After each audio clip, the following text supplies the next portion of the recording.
आनंद महाराज की जय। భక్తులందరికీ వినాయక నవరాత్రోత్సవ శుభాకాంక్షలు। భాద్రపద శుద్ధ చవితి రోజు నాడు ప్రారంభమైనటువంటి ఈ నవరాత్రులు ఈరోజు 7వ రోజు మన ఊరు మన గుడి శ్రీ గంగాధర క్షేత్రంలో అత్యంత వైభవోపేతంగా ఈ వినాయక నవరాత్రోత్సవాలు అనేటువంటి జరుపుకుంటున్నాము అందరం కలిసికట్టుగా। ఈరోజు ఉదయాన్నే లక్ష్మీ గణపతి హోమము మరియు స్వామివారికి గరకతోటి అలంకరణ అనేటువంటిది చేసుకున్నాము। తర్వాత అందరూ సుహాసినులందరూ కూడా అంగరంగ వైభవంగా సామూహిక కుంకుమార్చన అనేటువంటిది నిర్వహించుకున్నాము ఇప్పుడే। ఈ విధంగా అనేకమైనటువంటి పూజా కార్యక్రమాలన్నీ కూడా మన క్షేత్రంలో ఈ 9 రోజులు కూడా జరుగుతున్నాయి। రోజు ఉదయాన్నే లక్ష్మీ గణపతి హోమము, మూల విరాట్కి పంచామృత అభిషేకము, విశేషమైనటువంటి ద్రవ్యాల చేత అభిషేకము, విశేషమైనటువంటి అలంకరణ ఈ విధంగా 9 రోజుల పాటు ఉంటుంది। చివరి రోజు 16వ తారీఖు సోమవారం మహాపూర్ణావతి కార్యక్రమం ఉంటుంది। ఈ విధంగా గ్రామ ప్రజలందరూ కూడా కలిసికట్టుగా అందరూ ఈ కార్యక్రమాన్ని నిర్వహిస్తున్నారు।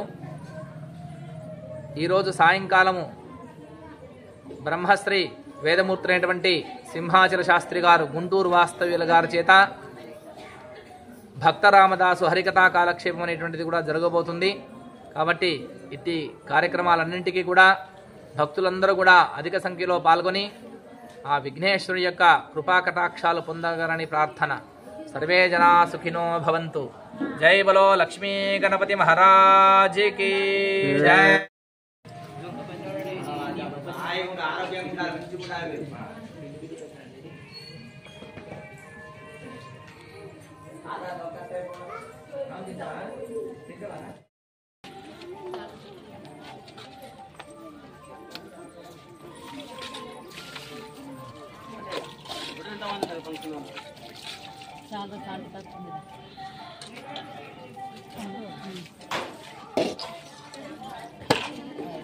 రెడ్డి చాలా ఎక్కువ తక్కువైందంట కదా.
Between